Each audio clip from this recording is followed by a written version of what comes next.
Người phụ nữ xinh đẹp này vốn đã nghi ngờ gã chồng mình và chị đồng nghiệp gian gian díu díu mập mờ với nhau, cho tới khi nhìn thấy chị đồng nghiệp xuất hiện tại nơi hai vợ chồng hò hẹn, cô càng không thể lý giải nổi tại sao đồng nghiệp của chồng cô cũng có mặt ở nơi này.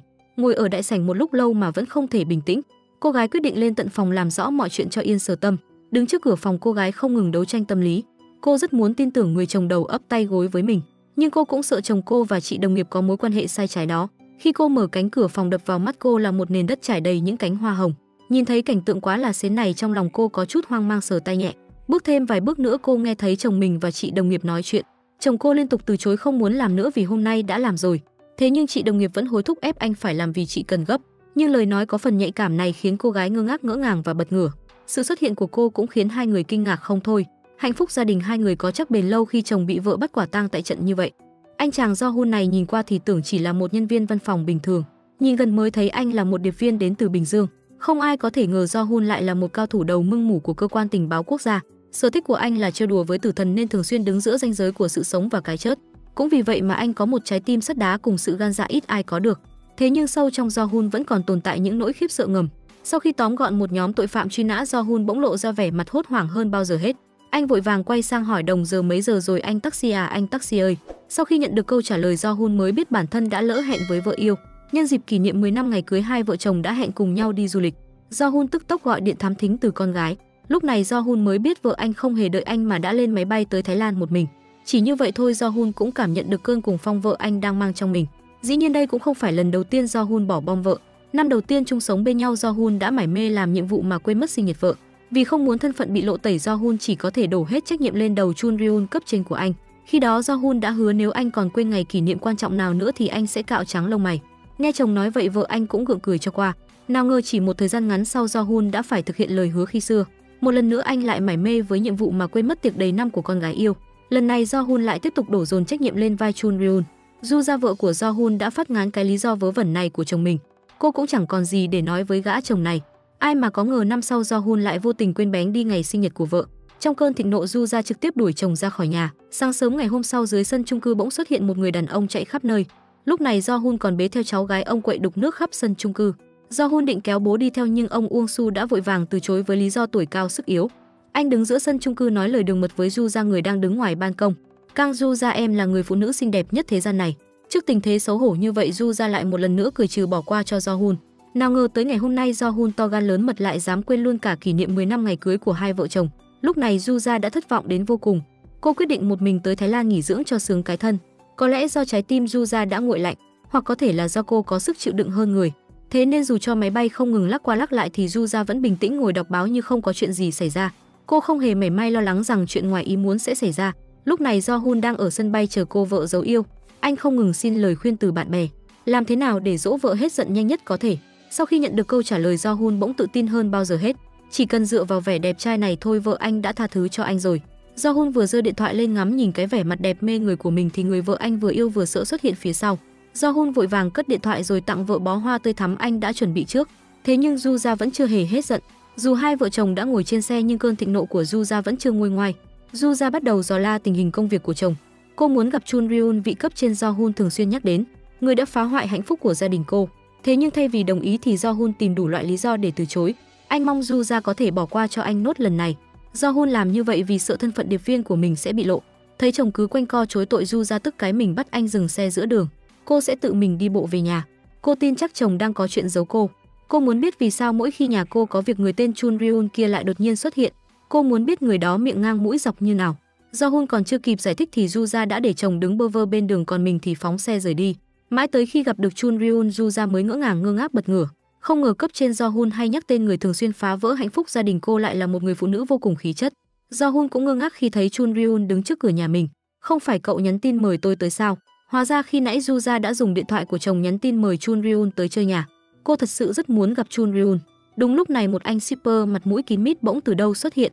Anh shipper kỳ lạ này đã lập tức thu hút sự chú ý của Chun Ryun. Quả không hổ danh là người đứng đầu cơ quan tình báo. Thân thủ và khả năng chiến đấu của Chun Ryun đều thuộc hàng đỉnh của chóp. Chỉ với một vài đường quyền, Chun Ryun đã có thể kéo người đàn ông kia vào thang máy. Trong thang máy nhỏ hẹp, hai người không ngừng tỉ thí võ công. Trên thực tế chỉ có Chun Ryun đánh đối phương lên bờ xuống ruộng. Sau một vườn qua vườn lại, cuối cùng Chun Ryun đã hạ gục đối thủ. Thật là nể phục quá đi.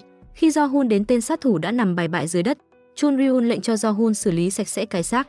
Đến khi xong việc, Jo-hun đến oán trách Chun Ryun. Tại sao cô lại đem nguy hiểm đến gần anh? Lúc này anh bắt đầu lo lắng cho sự an nguy của gia đình mình. Chun Ryun bảo anh an tâm, cơ quan tình báo đã tiếp nhận xử lý chuyện này. Lúc này gia đình Jo-hun vẫn chưa biết chuyện gì xảy ra, còn đứng ngoài ban công hóng chuyện. Ông Uông Su thấy con dâu đến bên cạnh mình thì hơi ngờ ngợ. Du ra đứng tán thưởng nhan sắc xinh đẹp của Chun Ryun. Uông Su đang đứng hóng chuyện, đột nhiên thay đổi thái độ. Ông ném cái xương đang ăn dở xuống dưới lầu. Thấy như vậy, Chun Ryun đang định rời đi đột nhiên không đi nữa. Cô muốn đi lên chào hỏi gia đình của Jo-hun. Sau khi gặp được gia đình Jo-hun, cô bắt đầu thể hiện tài năng ngoại giao cực đỉnh của mình. Uông Su bị Chun Ryun nịnh một hồi cuối cùng cũng nở nụ cười.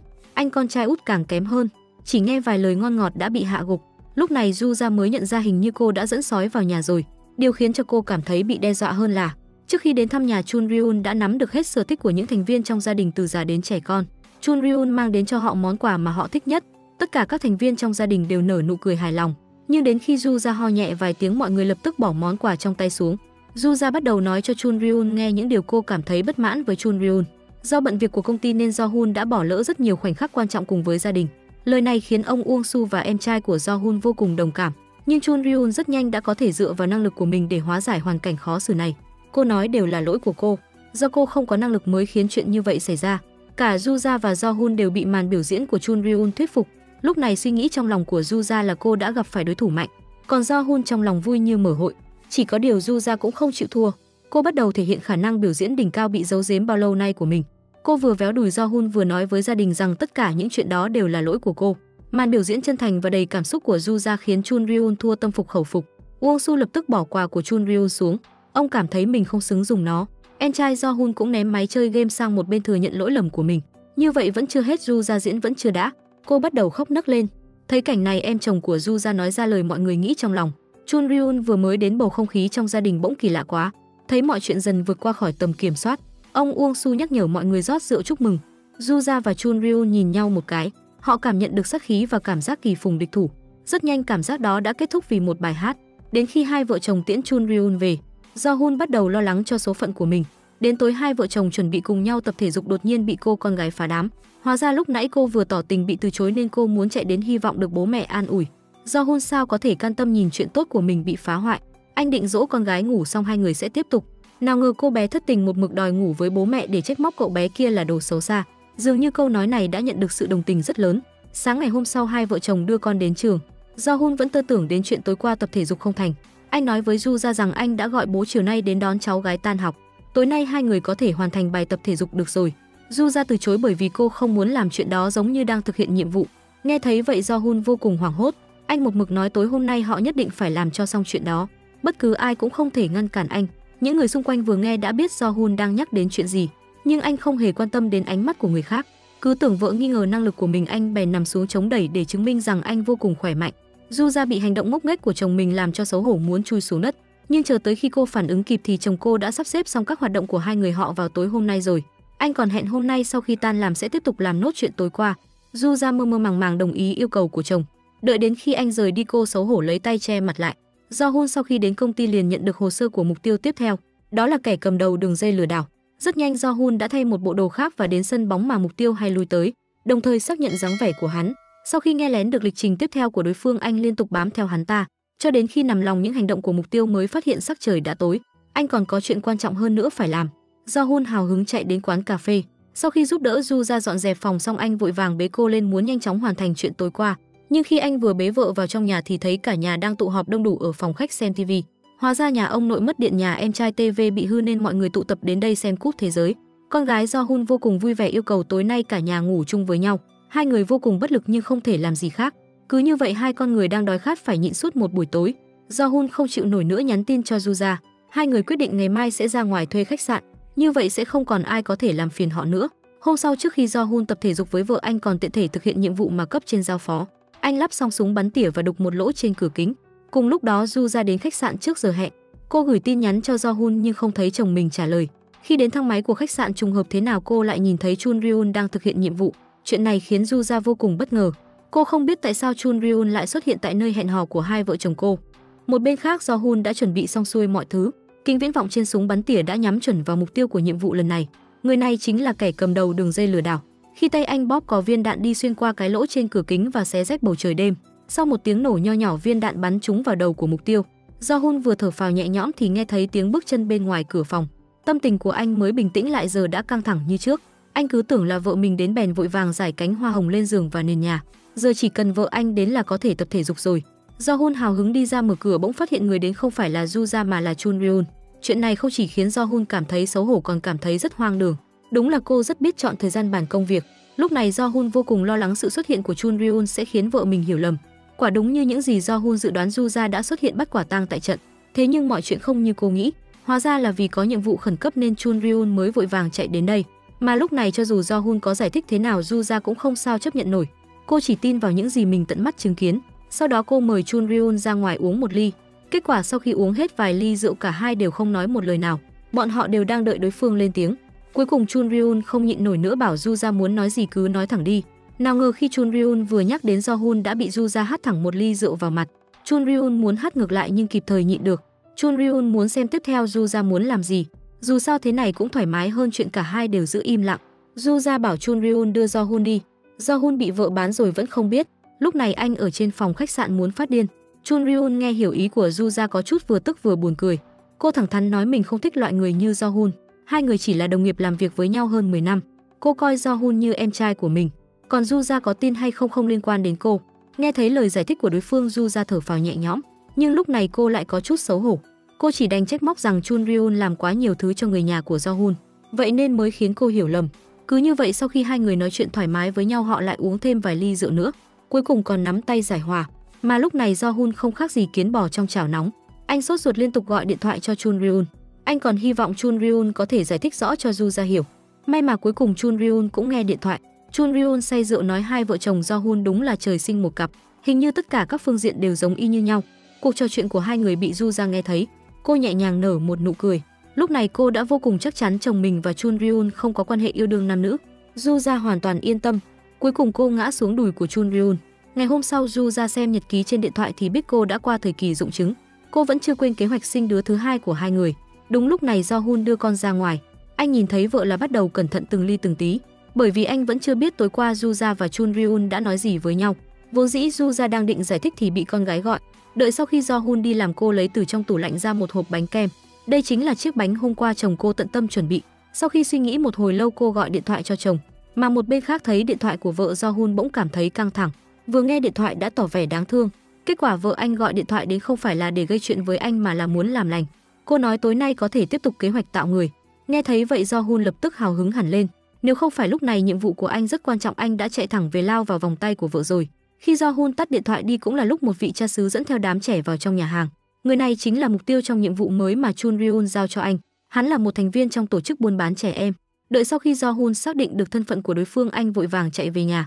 Cùng lúc đó Ju-ra châm nến thơm lên để tạo bầu không khí lãng mạn cho kế hoạch sản xuất người vào tối nay. Không ngờ lúc này con gái cô chạy vào bảo mẹ may bộ đồ biểu diễn ngày mai cho bé. Do-hun vốn dĩ đang rất hào hứng, vừa về nhà đã thấy Ju-ra nghiêm túc ngồi may đồ. Lúc này anh đã có linh cảm không lành. Quả nhiên lúc anh muốn dỗ cho con gái đi ngủ trước, cô bé đã từ chối Do-hun, đồng thời đề nghị tối nay ngủ chung với bố mẹ. Cả gia đình đắp chung một cái chăn chìm vào giấc ngủ. Đến sáng hôm sau thức dậy, Do-hun thực sự cảm thấy nghi ngờ cuộc đời. Lẽ nào hai vợ chồng muốn thân mật với nhau một chút lại khó đến vậy sao? Đúng vào lúc này chuông điện thoại của Do-hun vang lên. Một người bạn người Đức đã rất lâu không liên lạc với Do-hun muốn đến Hàn Quốc. Hai người hẹn nhau gặp mặt trong buổi biểu diễn của con gái của Do-hun. Bởi vì hôm nay cả nhà hẹn nhau nhất định phải đến xem buổi biểu diễn.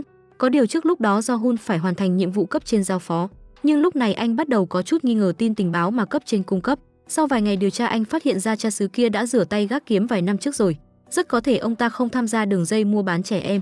Khi anh nói thắc mắc của mình cho Chun Ryun biết, Chun Ryun nói rằng cấp trên đã quyết định rồi. Cô bảo anh chỉ cần chấp hành nhiệm vụ là được. Do-hun tin tưởng vào tổ chức nên anh chỉ đành đến nơi trước đó lựa chọn để mai phục. Khi anh dùng kính viễn vọng để quan sát mục tiêu, đúng lúc nhìn thấy cô bé bên cạnh cha xứ. Nhớ đến cô con gái của mình cũng trạc tuổi cô bé đó, anh bắt đầu do dự. Mà đúng vào lúc này Chun Ryun gọi điện thoại đến báo tin kế hoạch đã thay đổi. Tổ chức quyết định bắt sống người này nên Do-hun hãy rút lui trước. Cha xứ vẫn chưa biết mình vừa thoát khỏi quỷ môn quan. Ông đi đến chiếc xe hơi của mình. Đúng lúc này từ đằng xa bỗng xuất hiện một người đàn ông ngoại quốc. Anh ta vừa rút súng ra vừa lắp thiết bị giảm thanh. Cha xứ nhìn thấy người đàn ông liền hỏi anh ta tại sao năm đó lại rút lui khỏi tổ chức, nhưng đáp lại lời ông chỉ có 2 tiếng súng. Cùng lúc đó cả gia đình đã tụ tập đông đủ ở sân khấu để xem màn biểu diễn của cô con gái Min-seo. Vốn dĩ ban đầu màn biểu diễn vẫn rất bình thường. Min-seo diễn kẻ xấu bị anh hùng Zoro đánh bại, Nhưng đến lúc nghỉ giữa giờ Michelle bỗng nghe nói thầy giáo đã thay đổi kịch bản yêu cầu Zoro hôn cô bé khác. Michelle sao có thể để chuyện này xảy ra được? Nhìn cậu bạn Bu Súc đóng vai Zoro sắp hôn người khác khiến Michelle nằm dưới đất vô cùng tức giận. Cô biết muốn có được tình yêu phải tự mình chiến đấu. Thế là cô bé lao đến đẩy công chúa sang một bên rồi hôn Zoro. Điều này khác hoàn toàn với nội dung câu chuyện khiến khán giả không ngừng bàn tán. Juza ngạc nhiên há hốc mồm. Do-hun vừa đến nơi thấy vậy cũng không khép được miệng. Cô con gái mà anh cưng chiều bấy lâu nay đột nhiên hành động táo bạo như thế khiến anh không thể nào tin nổi. Đúng lúc này có người gọi anh. Anh bạn người Đức đã lâu không gặp của Do-hun đã xuất hiện, mà đây cũng chính là người đàn ông khi nãy vừa hãm hại cha xứ. Ngày hôm nay cuối cùng Michelle cũng đại xá thiên hạ. Cô bé đòi ngủ một mình. Cô muốn gọi điện thoại nói chuyện với Bu Súc. Chuyện này khiến Do-hun mừng rớt nước mắt. Bao nhiêu ngày qua anh đã cố gắng rèn luyện thân thể, cuối cùng cũng có thể dùng đến rồi. Anh lập tức lên kế hoạch tối nay sẽ sản xuất đứa thứ hai. Do-hun vô cùng hào hứng đến tìm Juza. Anh chưa kịp tắm rửa đã muốn tập thể dục. Chỉ có điều bất ngờ lúc nào cũng có thể đến. Michelle lại xông vào phòng cắt ngang chuyện tốt của bố mẹ. Lẽ nào khi làm chuyện đó mọi người không thể khóa cửa xong mới làm à? Hóa ra Michelle cũng là cô bé si tình. Cô đang đắn đo không biết nên tặng quà gì cho Bu Súc. Một lần nữa kế hoạch sản xuất người của hai vợ chồng lại đổ bể. Do-hun trong lòng ngập tràn lửa giận chỉ đành đem hết tâm trí đặt vào công việc. Lúc này anh đang cùng với đồng nghiệp giám sát mục tiêu tiếp theo. Bọn họ muốn dùng mục tiêu làm mồi nhử tên sát thủ mang tên Thomas Wolf xuất hiện. Chờ đến nửa đêm khu vực họ giám sát đột nhiên mất điện. Do-hun lập tức nhận ra chuyện này không bình thường. Anh liền yêu cầu đồng đội đến đó điều tra. Nhưng khi trong tai nghe truyền đến tạp âm anh liền có dự cảm không lành. Quả nhiên khi Do-hun cầm súng đến phòng làm việc của con mồi liền phát hiện mục tiêu của nhiệm vụ mà anh đang giám sát đã bị ám sát. Mà lúc này cho dù là đồng nghiệp của anh hay tên sát thủ Thomas Wolf đều không có ở đây. Rất nhanh anh đã tìm thấy đồng đội của mình đang bị thương nằm ở một góc tường. Được đồng đội nhắc nhở anh biết tên sát thủ chưa chạy đi xa. Lúc này anh vẫn không biết tên sát thủ mình đang đuổi theo là người bạn chí cốt của mình.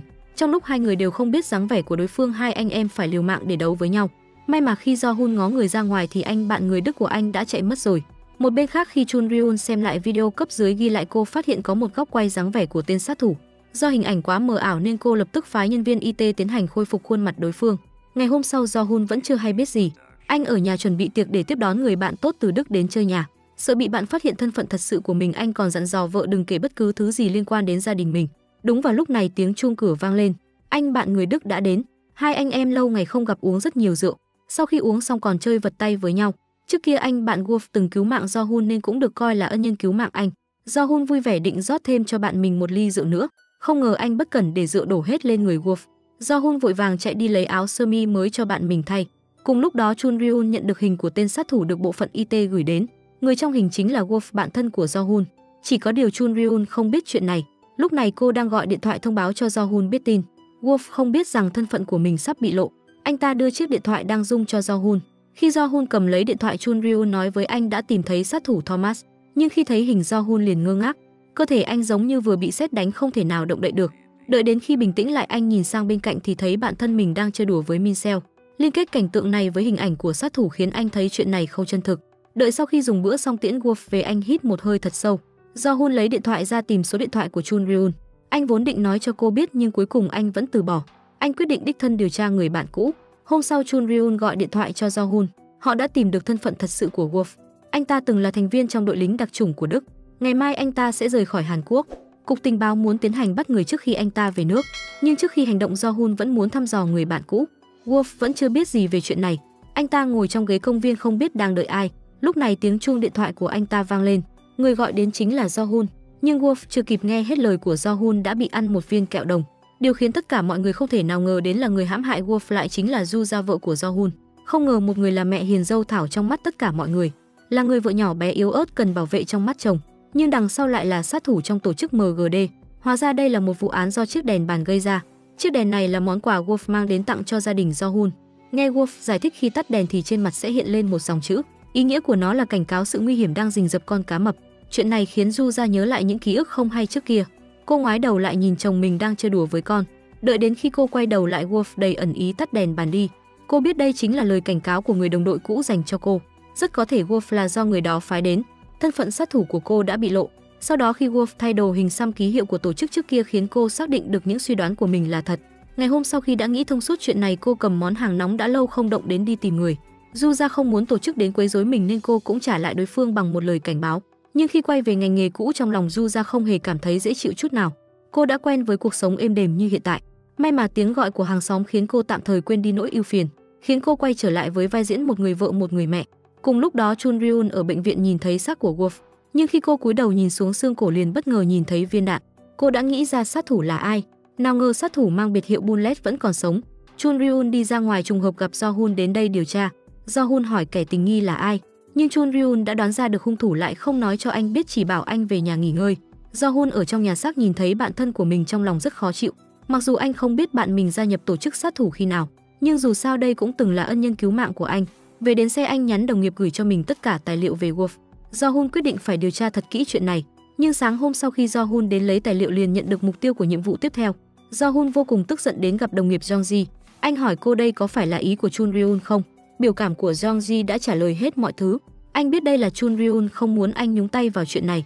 Không còn cách nào khác, anh chỉ đành đi làm nhiệm vụ mới. Anh đến bên ngoài tòa nhà của mục tiêu quan sát tên sát thủ có tên là Kali, đồng thời bám theo đối phương lên cùng một chiếc xe buýt. Anh phải nắm rõ hành tung của đối phương mới dễ lên kế hoạch. Đến khi xe buýt tới trạm cuối cùng anh mới không tiếp tục bám theo mục tiêu. Sau đó anh nhìn ngó khắp nơi, rất nhanh đã tìm được vị trí bắn tỉa. Cùng lúc đó Juza ở quán cà phê nhớ lại người bạn sát thủ trước kia của mình. Những ký ức bị lãng quên một lần nữa xuất hiện khiến cô có chút thất thần. Đúng vào lúc này cô nhận được điện thoại của chồng. Jo-hun nói với cô rằng anh sẽ về nhà muộn, bảo Juza đừng đợi mình. Hóa ra anh vẫn chưa từ bỏ điều tra sự ra đi của bạn thân. Vậy nên anh đến phòng làm việc của Chun Ryun lấy được tài liệu của Wolf trong phòng cô. Từ những bức hình anh biết được nguyên nhân khiến bạn thân anh ra đi vào một tổ chức sát thủ có tên là MGD. Một bên khác Chun Ryun được nội gián cung cấp rằng rất có thể trong điện thoại của Wolf có manh mối của MGD và Bullet. Vậy nên cô đến khách sạn nơi Wolf ở để tìm điện thoại. Không ngờ lại có người đến trước cô, mà người này chính là Juza sau khi ngụy trang. Chun Ryun quay về phòng làm việc xem lại camera an ninh mới xác định được những đối tượng khả nghi. Cô nhắn tin cho cấp dưới những đặc trưng của kẻ tình nghi, sau đó mở kết sắt ra. Đột nhiên nhìn thấy dấu vết bị lục lọi, cô biết chắc chắn là do Jo-hun làm vậy, nên cô gọi điện thoại cho Juza nói rằng lát nữa mình sẽ đến nhà Juza chơi. Mà lúc này người mở kết tài liệu Jo-hun đã đến nơi mai phục. Rất nhanh mục tiêu của nhiệm vụ xuất hiện. Đợi xe buýt đậu ở trạm cuối, tài xế và tất cả các hành khách khác đều xuống xe. Cuối cùng Jo-hun nhắm chuẩn vào mục tiêu và bóp cò. Viên đạn bắn trúng mục tiêu. Đợi xác nhận đối phương không còn động đậy, anh bỏ súng xuống. Nhưng trong lòng cảm thấy chuyện này có gì đó khác thường. Để kiểm chứng suy nghĩ của mình, anh đến bên cạnh xe buýt quan sát một hồi rồi đến bên mục tiêu. Nhưng khi Jo-hun còn chưa kịp làm gì, mục tiêu vừa bị bắn đột nhiên rút dao tấn công anh. Rất nhanh hai người đã đánh nhau trong chiếc xe buýt chật hẹp. Một trận chiến sinh tử bắt đầu. Kẻ thất bại sẽ không thể thấy ánh mặt trời ngày mai. May mà Jo-hun cao tay hơn, nhưng cũng để mục tiêu chạy mất. Mà lúc này Chun Ryun đã đến trước cửa nhà Jo-hun. Juza đang đứng trước cửa chờ Chun Ryun đến. Không ngờ lúc này tiếng chuông điện thoại lạ lẫm vang lên. Min Seo nghe máy. Đây là chiếc điện thoại cô lấy từ chỗ Wolf. Lúc này Juza có chút hoảng loạn. Cô nhớ đến người bạn sát thủ kia. Juza nhận lấy điện thoại. Quả nhiên đầu dây bên kia là tiếng của đối phương. Lâu quá không gặp Kang Juza. Hóa ra năm đó vì tổ chức muốn bồi dưỡng ra người mạnh nhất đã yêu cầu những đứa trẻ tàn sát lẫn nhau. Để sinh tồn, cô bé Juza khi ấy đã chĩa súng vào người bạn tốt nhất của mình. Khi cậu bé nhìn thấy đầu bên kia là bạn của mình, cậu dứt khoát bỏ súng xuống. Nhưng năm đó Juza vẫn nhắm thẳng vào cậu bạn và bóp cò. Viên đạn sượt ngang qua mặt cậu khiến mặt cậu chảy máu. Và điều này cũng khiến cậu hiểu ra rằng tình bạn giữa các sát thủ là điều ngây thơ và nực cười đến nhường nào. Cậu bé nhiều năm trước nay đã tìm đến. Nghe thấy tiếng của đối phương, Juza có chút căng thẳng. Nếu như cô chỉ có một mình chắc chắn cô sẽ không hề sợ hãi. Nhưng bây giờ cô không chỉ có một gia đình hạnh phúc, mà còn có một cô con gái dễ thương. Chun Ryun đến nhà chơi chờ mãi vẫn không thấy Juza ra mở cửa. Lúc này tiếng chuông điện thoại vang lên. Cấp dưới của cô báo cáo đã mất liên lạc với Jo-hun đang làm nhiệm vụ. Chun Ryun biết đã có chuyện xảy ra. Cô lo Jo-hun gặp phải nguy hiểm nên vội vàng rời đi. Ở trong nhà, Juza giữ thói quen của một sát thủ. Cô lập tức tắt hết đèn trong nhà đi, đồng thời kéo rèm cửa lại. Juza còn đặt tất cả những đồ vật có thể làm vũ khí ở những nơi dễ lấy nhất. Sau khi chuẩn bị xong tất cả mọi thứ, cô có chút lo lắng cho chồng. Nhưng cô gọi điện thoại cho anh không thấy anh bắt máy. Hóa ra lúc này Jo-hun vẫn đang cố gắng đuổi theo mục tiêu. Khi anh chuẩn bị phá cửa kính vào trong xe tóm gọn đối phương thì chiếc xe chuyển hướng gấp. Thấy tình hình bất lợi, Jo-hun không đuổi theo nữa. Sau đó anh báo cho Chun Ryun biết nhiệm vụ đã thất bại. Jo-hun sợ vợ phát hiện ra mình đã bị thương nên không về nhà mà đến cơ quan tình báo nhờ Chun Ryun xử lý vết thương giúp mình. Nhân cơ hội này, Jo-hun hỏi cô rốt cuộc Wolf thuộc tổ chức nào. Chun Ryun không trả lời. Cô chỉ yêu cầu anh báo cáo nhiệm vụ mà anh đang làm. Nhưng khi Jo-hun nói ra tên sát thủ mang biệt hiệu Kuinbo, sắc mặt của Chun Ryun thay đổi rõ rệt. Chun Ryun không muốn nói nhiều nữa. Cô vội vàng kiếm cớ rời đi. Thân phận của Juza đã bị lộ. Cô sợ chồng mình sẽ gặp nguy hiểm nên cô đến công ty của anh. Đợi đến lúc thấy chồng mình bình an xuất hiện, cô mới thở phào nhẹ nhõm. Nhưng đến ngày hôm sau khi cô thức giấc bỗng không thấy bóng dáng của chồng đâu hết. Chuyện này khiến cô sợ đến mức đổ mồ hôi hột. Sau khi ra khỏi phòng, cho dù cô có gọi như thế nào cũng không thấy ai trả lời. Lúc này cô vô cùng sợ hãi, sợ chồng và con mình sẽ bị người đồng đội cũ sát hại. Cô vẫn chưa biết chồng mình là một đặc công giỏi. Đúng vào lúc này cửa nhà đột nhiên mở ra. Do-hun và con gái lén ra ngoài ăn vụng đã về. Ju-ra không khống chế được cảm xúc của mình mà quát lên một tiếng. Sau khi nhận ra cảm xúc của mình không bình thường, cô lập tức thay đổi thái độ. Nhưng mấy ngày liên tục phải sống trong thấp thỏm lo âu khiến cho cô cảm thấy vô cùng mệt mỏi. Cô đến trung tâm môi giới nhà đất định bán nhà dọn đi chỗ khác để tránh khỏi sự truy sát của đồng đội cũ. Vừa vào đến trung tâm môi giới nhìn thấy một cặp vợ chồng trẻ khiến cô nhớ lại quá khứ. Căn nhà này là ngôi nhà đầu tiên thuộc về cô sau khi cô rời khỏi tổ chức. Căn nhà ngập tràn những kỷ niệm tươi đẹp giữa cô và các thành viên trong gia đình. Nhớ đến những thứ này, cô từ bỏ ý định bán nhà chuyển đi chỗ khác. Do-hun vừa mới về đến nhà liền phát hiện có người theo dõi mình. Một khẩu súng dí thẳng vào đầu anh. Người này không phải ai khác chính là mục tiêu của anh Ku In-bo. Hóa ra lúc nãy Do-hun đến chỗ ở của đối phương lấy đi một cái két sắt. Ku In-bo hỏi anh két sắt bây giờ đang ở đâu. Do-hun nhân lúc đối phương không chú ý hất văng súng qua một bên khác. Hai người chiến đấu với nhau trong chiếc xe nhỏ hẹp. Lần này Do-hun may mắn hơn trước rất nhiều. Anh đánh ngất Ku In-bo, sau đó đưa hắn ta đến một nơi có thể thẩm vấn. Do-hun bắt hắn nói ra mật khẩu của két sắt. Mới đầu Ku In-bo không chịu nói, nhưng tên sát thủ ghê gớm thế nào cũng không chịu nổi cực hình của cơ quan tình báo. Sau khi bị Do-hun dạy dỗ một hồi, cuối cùng hắn vẫn nói ra mật khẩu của két sắt. Do-hun lấy được sổ ghi chép của đối phương. Mới đầu anh không để ý lắm cho đến khi anh trông thấy một cái tên quen thuộc. Không ngờ tên của Chun Ryun lại xuất hiện trong danh sách những người từng thuê hắn. Ngày hôm sau, Do-hun đến trụ sở của cơ quan tình báo. Anh không nói cho ai biết chuyện Ku In-bo đã bị anh bắt. Đến phòng làm việc của Chun Ryun, anh thăm dò hỏi đối phương có nhận thêm việc ở bên ngoài không. Anh còn nói với cô nếu có chuyện gì khó cứ nói, anh sẽ giúp. Dù sao trước kia Chun Ryun cũng cứu anh một mạng. Về đến phòng làm việc, anh nhờ bạn bè điều tra giúp mình tổ chức sát thủ có hình xăm trên người. Sau đó anh bèn đến nơi thẩm vấn Ku In-bo thì phát hiện đối phương bị ám sát từ lâu rồi. Lỗ đạn trên cửa kính khiến anh cảm thấy vô cùng quen thuộc. Quả nhiên điện thoại anh nhận được tin nhắn mục tiêu của nhiệm vụ mới đã bị giải quyết. Đồng nghiệp của anh đã đến đây trước anh và tiễn Ku In-bo đi chầu Diêm Vương. Do-hun đoán rất có thể Ku In-bo cũng là một thành viên trong tổ chức sát thủ có hình xăm. Nhưng sau khi vạch đồ của đối phương ra, anh không hề nhìn thấy dấu vết của hình xăm.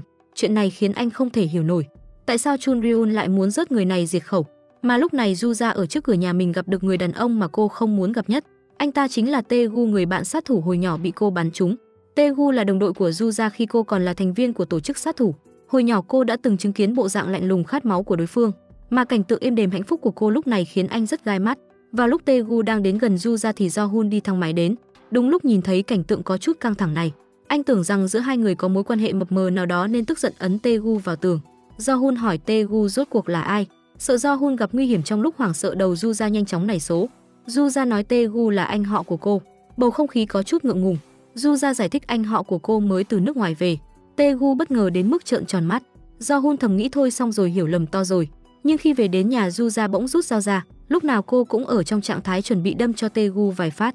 Mà lúc này chồng cô vẫn đang nhiệt tình hàn huyên với Tae-gu.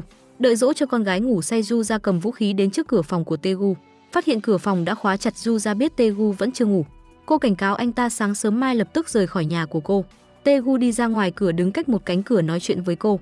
Nếu như cô không muốn người nhà của mình gặp chuyện ngoài ý muốn thì cô phải hoàn thành nốt nhiệm vụ mà Wolf đang làm dở. Ngày hôm sau, Tae-gu cả tối không ngủ bỗng nhận được điện thoại của tổ chức. Anh vừa chuẩn bị mở cửa rời đi thì gặp cả gia đình Do-hun nhiệt tình tiếp đón. Bố của Do-hun bê bánh kem chào mừng anh đến nhà chơi. Cứ như vậy Tae-gu bị tất cả mọi người kéo quay vào nhà. Ông Uông-su thể hiện sự nhiệt tình của chủ nhà, đích thân đút đồ ăn vào miệng Tae-gu. Lúc này Tae-gu vô cùng thắc mắc có phải thân phận của mình đã bị lộ rồi không. Em chồng của Do-hun là Mi-jim còn rất tự nhiên nói có phải bọn họ từng gặp nhau rồi không. Lần này Tae-gu thật sự ngơ ngác không biết chuyện gì đang xảy ra. Đúng vào lúc này Do-hun nhận được điện thoại của nhân viên cơ quan tình báo. Người đó đã điều tra ra thông tin về tổ chức sát thủ của Wolf. Đó là một tổ chức bí mật được thành lập vào năm 1970. Nhưng sau này tổ chức đó bị chia làm hai phe. Một phe là thành viên mới, một phe là thành viên cũ. Hình xăm trên người cũng thay đổi thành những hình khác nhau. Bây giờ thành viên cũ trở thành con mồi của thành viên mới. Wolf là đại diện của thành viên mới. Do-hun vẫn chưa biết Wolf bị vợ mình ám sát, còn hỏi sát thủ sát hại Wolf là ai. Anh đang nói chuyện thì con gái chạy vào cắt ngang. Bên ngoài phòng khách, Tae-gu vẫn được những người thân trong gia đình chồng Ju-ra nhiệt tình chào đón. Ngay cả hoạt động uống rượu giao bôi cũng được tiến hành. Đúng vào lúc này, Mi-jim còn nói chen vào. Cô nói bạn thân của cô là Kim Ji-jong từng hẹn hò với Tae-gu. Thấy Tae-gu không chịu thừa nhận, cô liền gọi điện thoại cho bạn thân, để cho bạn thân nhìn thấy người yêu hồi đại học của bạn đang xuất hiện trong nhà mình. Khi nhìn thấy Tae-gu, bạn thân của Mi-jim nổi trận lôi đình, định đến tận nơi để hỏi tội anh. Tae-gu trời không sợ đất không sợ, lúc này sợ đến mức bị nghẹn đồ ăn. Em trai Do-hun là Ji-hun thấy vậy vội vàng ôm từ phía sau và liên tục xóc người Tae-gu. Tae-gu từng nghĩ đến 100 cách mình ngỏm củ tỏi, nhưng không nghĩ đến chuyện mình bị nghẹn mà đi chầu trời. Ju-ra thấy vậy cũng ngơ ngác. Cô không ngờ điều mà mình đắn đo mãi không biết phải làm sao cả nhà cô lại có thể dễ dàng xử lý. Danh hiệu sát thủ hàng đầu bị vỡ thành từng mảnh vụn, nhưng cô không biết rằng còn bất ngờ lớn hơn nữa đang chờ đợi cô. Tae-gu bình tĩnh lại, vội vàng rót cho mình một ly nước uống cho bớt sợ. Du Gia bảo anh đóng kịch cùng với người nhà cô xong thì mau chóng rời khỏi đây. Nhưng Tae-gu muốn biết rốt cuộc cô có cân nhắc chuyện tối qua anh nói với cô hay không. Du Gia không trả lời. Cô nói với Tae-gu không phải cô không ra tay với Tae-gu mà là cô không tìm được cơ hội thích hợp để ra tay. Tae-gu nghe thấy vậy liền cầm tay cô đặt lên con dao bên cạnh. Anh chắc chắn rằng Du Gia không dám ra tay với mình, bởi vì cô không muốn để lộ thân phận trước mặt người nhà. Cùng lúc đó Do-hun nhận được tài liệu của một sát thủ. Nhân viên tình báo nói với anh rằng sát thủ có biệt danh Bullet này chính là kẻ tình nghi ám sát Wolf. Đặc trưng của Bullet chính là bắn xuyên qua cuống họng. Bởi vì trong đợt chiến huấn luyện có biểu hiện vô cùng xuất sắc nên Bullet đã trở thành người lãnh đạo liên minh cùng với Warrior. Bây giờ nhóm người này chỉ còn lại 4 người. Người đứng đầu MGD là Warrior, Bullet, Butterfly và Mr. Cha. Sau đó nhân viên tình báo nói với Do-hun rằng khi điều tra Jejim phát hiện đối phương đã đổi tên 3 lần. Không ngờ rằng không thể tìm kiếm được bất kỳ thông tin nào của người này trong hệ thống tình báo của cơ quan tình báo quốc gia. Những gì đối phương đã làm đều bị xóa hết. Do-hun chắc chắn rằng chuyện này có liên quan đến chính phủ, bởi vì chỉ có như thế mọi thông tin mới được xử lý sạch sẽ. Sau đó anh phải đến nơi ở của Jejim và đến cửa hàng kinh doanh của đối phương. Hai người vừa gặp nhau Do-hun đã nhận ra thân phận thật sự của đối phương chính là Butterfly của MGD. Tất cả những hình bươm bướm trên tường cũng khiến anh chắc chắn hơn. Anh trực tiếp hỏi Butterfly có liên quan gì đến Chun Ryun. Butterfly cũng không hề bất ngờ khi thấy anh hỏi như thế. Lúc nãy Do-hun vừa bước vào phòng đã phát hiện bà có gì đó bất thường. Anh lập tức nói anh là bạn chứ không phải là kẻ thù. Chun Ryun là bạn bè vào sinh ra tử với anh. Anh rất tò mò tại sao Butterfly có thể quen biết với Chun Ryun. Butterfly chỉ có thể tiết lộ rằng bà cũng là bạn thân của Chun Ryun. Còn cụ thể như thế nào anh cần phải tìm người trong cuộc để hỏi cho rõ. Do-hun đi ra khỏi nhà. Anh nhớ lại từ sau khi xảy ra vụ Wolf ngỏm củ tỏi Chun Ryun đã nhanh chóng tách anh ra khỏi vụ án. Chắc chắn phía sau còn có chuyện gì mà Do-hun không được biết. Một bên khác Du Gia lo lắng cho sự an toàn của con gái nên đưa con đến nhà ông nội. Sau đó cô gọi điện thoại cho Do-hun bảo tối nay anh đến nhà ông đón con. Sau đó cô một mình đến quán cà phê nhắn tin cho Tae-gu đến nói chuyện. Nhưng khi nhìn thấy tin nhắn Tae-gu chỉ cười nhạt. Sau đó anh gọi điện thoại phân phó cấp dưới tối nay phải đưa sát thủ có biệt danh là Hoa Trà đi chầu Diêm Vương. Cùng lúc đó Chun Ryun nhận được một bức thư nặc danh trong phòng làm việc. Trong đó là một tấm hình Tae-gu và Du Gia hồi còn nhỏ, cộng thêm một tờ giấy dán ghi rõ địa chỉ nơi ở của Hoa Trà. Thấy vậy cô lập tức phái người đến đó mai phục trước. Đợi sau khi Chun Ryun đến nơi, nhân viên của cơ quan tình báo đã xử lý xong tên sát thủ vừa mới đến. Một người bị ám sát, một người bị bắt. Hoa Trà thì đã đi chầu Diêm Vương trước khi nhân viên cơ quan tình báo đến. Vào tới xe, Chun Ryun phái cấp dưới điều tra xem ai là người gửi thư nặc danh cho cô. Sau đó cô lái xe đến tham gia bữa tiệc của đồng nghiệp. Trong bữa tiệc Do-hun đã vẽ một hình vẽ lên tờ hóa đơn. Đây là hình xăm của tổ chức MGD. Chun Ryun lập tức hiểu ra Do-hun đang âm thầm điều tra mình. Hai người đi ra ngoài, Do-hun trực tiếp nói anh đã phát hiện thân phận thật của Jejim chính là Butterfly. Anh chỉ muốn nói với Chun Ryun rằng anh nợ cô một mạng. Nếu như cô có gì cần cứ thoải mái đến nhờ anh giúp. Nghe thấy vậy Chun Ryun vô cùng cảm động. Nhưng thực ra cô không muốn Do-hun bị dính vào chuyện này. Chỉ có mình cô biết phía sau lưng tổ chức sát thủ MGD là thế lực mạnh đến nhường nào. Chun Ryun đoán tin tình báo này là Jongji tiết lộ cho anh nên cảnh cáo hai người không được tự ý tiết lộ tình báo dẫn đến ảnh hưởng xấu. Một bên khác ở trong quán cà phê, Du Gia đợi mãi không thấy Tae-gu đến. Cô chỉ đành về nhà trước rồi gọi điện thoại cho Do-hun hỏi anh đã đón con gái về chưa. Nhưng lúc này cô nghe Do-hun nói rằng anh đã nhờ Tae-gu đến đón bé rồi. Nghe thấy vậy trong lòng Du Gia vô cùng lo lắng. Đúng vào lúc này tiếng cửa nhà bị mở ra, Tae-gu đã đưa con gái cô về nhà. Cô bé còn thân thiết hôn lên má Tae-gu. Dỗ con ngủ xong, Du Gia mở một bài nhạc dân ca để trên đầu giường của cô bé. Cô không muốn bé nghe thấy hành động tiếp theo của mình. Mà lúc này Tae-gu vẫn chưa biết mối nguy hiểm đang đến gần. Nhìn bức tranh được cháu gái vẽ cho mình, anh nở một nụ cười từ tận đáy lòng. Nhưng đúng vào lúc này cửa phòng bị mở ra. Vì con gái một lần nữa, Du Gia lại cầm vũ khí lên. Sự xuất hiện của sát thủ Tae-gu đã đe dọa nghiêm trọng đến tính mạng của những người thân trong gia đình cô. Lần này cô đã hạ quyết tâm sẽ đưa Tae-gu về nơi chín suối. Nhưng trong căn phòng nhỏ hẹp hoàn toàn không phải chiến trường phù hợp cho một sát thủ chuyên bắn tỉa như cô. Đừng nói đến Tae-gu biết rất rõ điểm yếu của cô. Thấy bình hoa sắp rơi xuống, Tae-gu kịp thời đón lấy nó. Anh biết Du Gia sợ phát ra tiếng động khiến con cô thức giấc. Vậy nên anh đã lợi dụng điểm này. Một khi sát thủ bị đối phương phát hiện nhược điểm cũng có nghĩa là ngày ra đi của cô đang đến gần. Cùng lúc đó Do-hun nhận được một tấm hình cũ. Butterfly nói rằng Chun Ryun là đứa trẻ xuất sắc nhất được bọn họ đào tạo ra. Mới đầu Do-hun không tin. Anh còn nói ra xuất thân và những chuyện hồi nhỏ của Chun Ryun. Nào ngờ những thứ đó là do Butterfly đích thân ngụy tạo cho cô. Điều Butterfly muốn làm không phải là lấy được sự tín nhiệm của Do-hun, mà bà chỉ muốn bảo vệ thật tốt cho con và cháu gái của mình. Vậy nên bà nhờ Do-hun đưa họ đến đây. Một bên khác quả nhiên Du Gia đã bị Tae-gu đánh bại. Tae-gu lấy từ trong túi ra một tấm danh thiếp bảo cô trong vòng 2 ngày phải ám sát Butterfly. Không còn cách nào khác, Du Gia chỉ đành tiếp tục quay về làm sát thủ, đồng thời thay đổi kế hoạch đi du lịch ban đầu. Cô đưa bố chồng và vợ chồng em trai chồng đi du lịch đảo Jeju vài ngày. Minseo cũng theo vợ chồng cô chú đến đó. Chỉ có hai vợ chồng trong lòng mỗi người đều có tâm sự riêng ở lại trong nhà. Nhưng hai người không ngờ rằng vợ chồng Ji-hun đã tiêu hết sạch tiền đi du lịch để mua đồ dùng cần thiết cho bọn họ rồi. Hơn nữa ngay cả Min Seo cũng bị mua chuộc. Về đến quán cà phê nhìn tấm ảnh của Butterfly, mục tiêu của nhiệm vụ lần này, Du ra nhớ lại những phương pháp bắn của một tay súng bắn tỉa. Một tay súng bắn tỉa chỉ có cơ hội bắn một phát, vậy nên phải cân nhắc đến tất cả những chuyện ngoài ý muốn có thể xảy ra. Bất luận có ám sát được mục tiêu hay không cũng phải lập tức rút lui. Sau đó cô liền đến những nơi mục tiêu của mình thường hay lui tới. Cô tiến hành theo dõi đồng thời xác định thói quen hàng ngày của đối phương. Sau khi ngẩng đầu nhìn cảnh tượng xung quanh rất nhanh cô đã tìm được vị trí thích hợp để bắn tỉa. Lúc này Jo-hun đang kiếm cớ để chụp hình chung với Chun Ryun. Sau khi xác nhận Chun Ryun đã đi rồi, anh liền gửi hình cho bạn mình làm ở cơ quan tình báo nước ngoài. Anh nhờ họ điều tra xem trong tấm hình cũ kỹ trước đó có mặt của Chun Ryun hay không. Sau đó anh bám theo Chun Ryun đến một căn biệt thự. Nơi này chính là nơi thẩm vấn sát thủ của tổ chức MGD. Chun Ryun ở trước mặt sát thủ để lộ ra hình xăm trên cơ thể mình. Sau khi lấy được sự tín nhiệm của đối phương, cô biết tin Taegu đã về nước. Chun Ryun lập tức sắp xếp nhân viên tình báo Jong Ji tiến hành điều tra. Lúc này Chun Ryun vẫn chưa biết rằng hình của cô đã bị truyền đến tay Taegu, đồng thời trở thành đối tượng tiếp theo cần phải tiêu diệt. Jo-hun theo dõi Chun Ryun đến một siêu thị, xác định được con và cháu gái của Butterfly vẫn an toàn. Sau đó anh gửi tin nhắn báo cho Butterfly biết. Jo-hun quay về xe liền nhận được điện thoại. Sau khi so sánh những đặc trưng trên khuôn mặt, bạn của Jo-hun đã xác định được thân phận của Chun Ryun. Nhân cơ hội này anh nhờ bạn giúp mình điều tra thông tin về những người còn lại. Rất nhanh Jo-hun đã nhận được tin nhắn. Trong số những đứa trẻ trong hình đã có 15 người xác nhận đã đi chầu Diêm Vương. Chỉ có 3 người không điều tra được bất cứ thông tin gì. Jo-hun biết một trong 3 người đó chính là Chun Ryun, nhưng chắc chắn anh không thể nào ngờ rằng cô bé còn lại chính là Ju-ra, người vợ sớm tối ở gần bên anh. Một bên khác, Taegu đến tìm Min Seo, con gái Ju-ra. Anh hóa thân thành một người bác tốt, nhưng khi chơi đá gà anh lập tức bị đánh bại. Taegu từ nhỏ đã được huấn luyện mọi mặt để trở thành sát thủ, nhưng vừa mới chơi đá gà đã bị Ji-hun đánh bại. Mi-jin tốt bụng còn không quên đi đến an ủi Taegu, nói rằng nếu đổi lại là em thì em cũng có thể đánh bại anh. Lúc này Taegu hận không thể kiếm được một cái lỗ nào có thể chui xuống. Min Seo thương bác vội vàng đi đến an ủi khiến ý chí chiến đấu của anh trỗi dậy. Taegu muốn chơi lại lần nữa. Đúng lúc này Ju-ra gọi điện thoại đến. Cô vẫn chưa biết mọi người không đến đảo Jeju du lịch. Cô muốn gặp Min Seo. Dưới sự hướng dẫn của Ji-hun, bé Min Seo vô cùng nghiêm túc đóng kịch. Cô bé còn nói hy vọng mẹ cũng ở đây. Có lẽ câu nói này là điều mà bé Min Seo thực sự mong muốn. Ji-hun cứ tưởng như vậy là lừa được chị dâu rồi, nào ngờ Ju-ra đột nhiên đòi xem tuyết. Cô xem dự báo thời tiết biết lúc này đảo Jeju đang có tuyết rơi. Không còn cách nào khác, Mi-jin chỉ đành dùng ánh mắt ra hiệu cho Taegu. Taegu chỉ đành đứng bên cạnh làm tuyết nhân tạo để Ju-ra cảm nhận được cảnh tượng vô cùng tươi đẹp của đảo Jeju.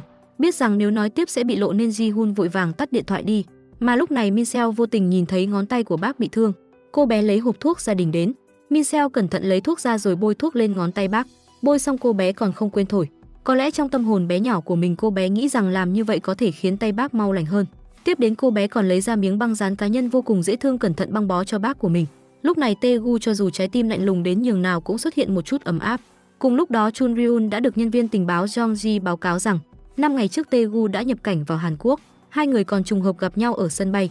Khi đó Taegu mang theo một cái túi đựng đàn, chỉ có điều nó rất nhẹ. Vậy nên Jong Ji đoán rất có thể trong đó là danh sách mà họ cần tìm. Đúng vào lúc này Jo-hun đi đến. Chun Ryun không muốn nói nhiều, lập tức đứng dậy rời đi. Sau đó cô đến nơi Jong Ji đã điều tra ra. Nơi này chính là khách sạn của Taegu ở Seoul. Chun Ryun đến bên đầu giường lấy ra chiếc điện thoại giấu trong hộp đựng khăn giấy. Hóa ra Taegu đã biết trước cô sẽ đến đây nên đã lắp camera giám sát trong phòng. Taegu nói với Chun Ryun rằng bức thư nặc danh trước đó cô nhận được là do anh gửi. Hơn nữa Taegu còn gọi Chun Ryun bằng biệt danh ở trong tổ chức. Chun Ryun vô cùng bất ngờ hỏi Taegu rốt cuộc anh là ai. Taegu bảo cô cứ tìm trong phòng đi. Anh đã chuẩn bị từ trước nên không hề lo lắng Chun Ryun tìm được thứ gì. Chun Ryun suy nghĩ một hồi lâu, cuối cùng cũng nhớ ra cậu bé hồi nhỏ từng huấn luyện cùng với cô trong tổ chức, cũng chính là một trong 3 người năm đó vẫn còn sống. Không ngoài dự đoán, Taegu chính là cậu bé đó. Tiếp đó Chun Ryun nhìn thấy túi đựng đàn ở bên cạnh. Khi Chun Ryun mở ra thì thấy bên trong có một quả bom nhỏ. Lần thứ hai khi cô mở cái túi ra thì tất cả tài liệu trong đó đã bị quả bom phá hủy hoàn toàn. Về đến xe, Chun Ryun báo cáo chuyện này cho cấp trên biết. Cấp trên bảo cô dừng việc điều tra lại, đồng thời ra quyết định xử lý Butterfly. Mặc cho Chun Ryun nói đỡ cho Butterfly như thế nào, cấp trên vẫn không thay đổi quyết định. Butterfly vẫn chưa biết mình đã bị đưa vào danh sách những người nhất định phải đi về nơi chín suối. Sau khi mở mật mã khóa cửa nhà, bà liền nhận ra có người đã đột nhập vào bên trong. Có lẽ là do lớn tuổi rồi nên gan dạ, nên bà làm như không có chuyện gì mà tiếp tục đi vào trong nhà. Người đến tìm bà chính là Ju-ra. Ju-ra lấy ra một viên đạn trên đầu có ký hiệu. Butterfly lập tức nhận ra cô là số 27 trong tổ chức. Ju-ra bảo bà nhanh chóng chạy thoát thân, nếu không cô sẽ ra tay. Hóa ra Ju-ra chính là đệ tử của Bullet, mà Bullet lại là đồng đội của bà. Thực ra từ trong ánh mắt của Ju-ra, bà có thể cảm nhận được cô cũng chỉ vì muốn bảo vệ người thân trong gia đình mình. Ju-ra bị nói trúng những suy nghĩ trong lòng, một lần nữa đưa ra lời cảnh cáo cho Butterfly. Cô có thể vì người thân trong gia đình mình mà hy sinh tất cả mọi thứ. Butterfly chỉ mỉm cười nói vậy thì dùng cách của hai người để xử lý chuyện này đi. Đợi Du ra rời đi, bà nhận được tin nhắn Chun Ryun bảo bà mau đi khỏi đây. Bà biết có chuyện chẳng lành sắp xảy ra nên đồng ý rời đi, nhưng trước đó bà muốn được gặp con gái. Cùng lúc đó Do-hun sốt ruột gọi điện thoại cho Ji-hun. Hóa ra khi nãy anh vừa nói chuyện với em dâu và phát hiện bọn họ không hề đến đảo Jeju. Rất có thể Ji-hun sợ không dám nghe điện thoại. Đúng lúc này cô đồng nghiệp chuyên cung cấp tình báo Jong-ji nói với Do-hun rằng gần đây cô đang giám sát một sát thủ nam của tổ chức MGD vừa về đến Hàn Quốc. Một trong số những kẻ tình nghi đó có vẻ ngoài y hệt như người anh muốn tìm, cũng đều tên là Tae-gu. Nghe vậy Do-hun hít một hơi thật sâu, trong lòng bắt đầu có linh cảm không lành. Sau đó Do-hun lái xe đến nhà bố mình. Em trai anh Ji-hun giống như tội phạm cầm vật chứng không dám đến gần, vì Ji-hun biết nếu đến gần rất có thể sẽ bị tẩn cho một trận. Nhưng mọi chuyện đâu giống như Ji-hun nghĩ. Do-hun đón được con gái đưa về nhà, anh có chút sợ hãi không dám lên lầu.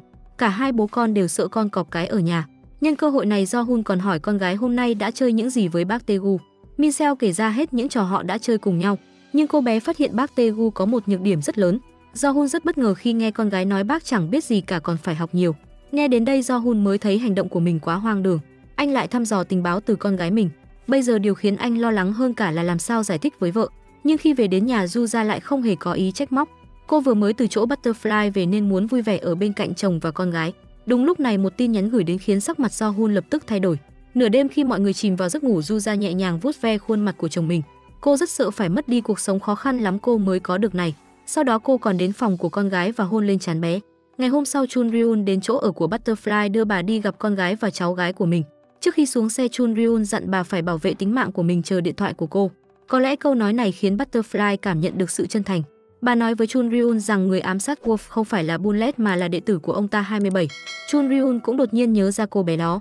Đồng thời cô cũng nhận ra người cô nhìn thấy ở khách sạn chính là 27. Butterfly đứng từ phía xa nhìn thấy con gái xuất hiện. Bà không biết rằng mình đã đi vào tầm ngắm, không biết Do-hun đến đây từ lúc nào.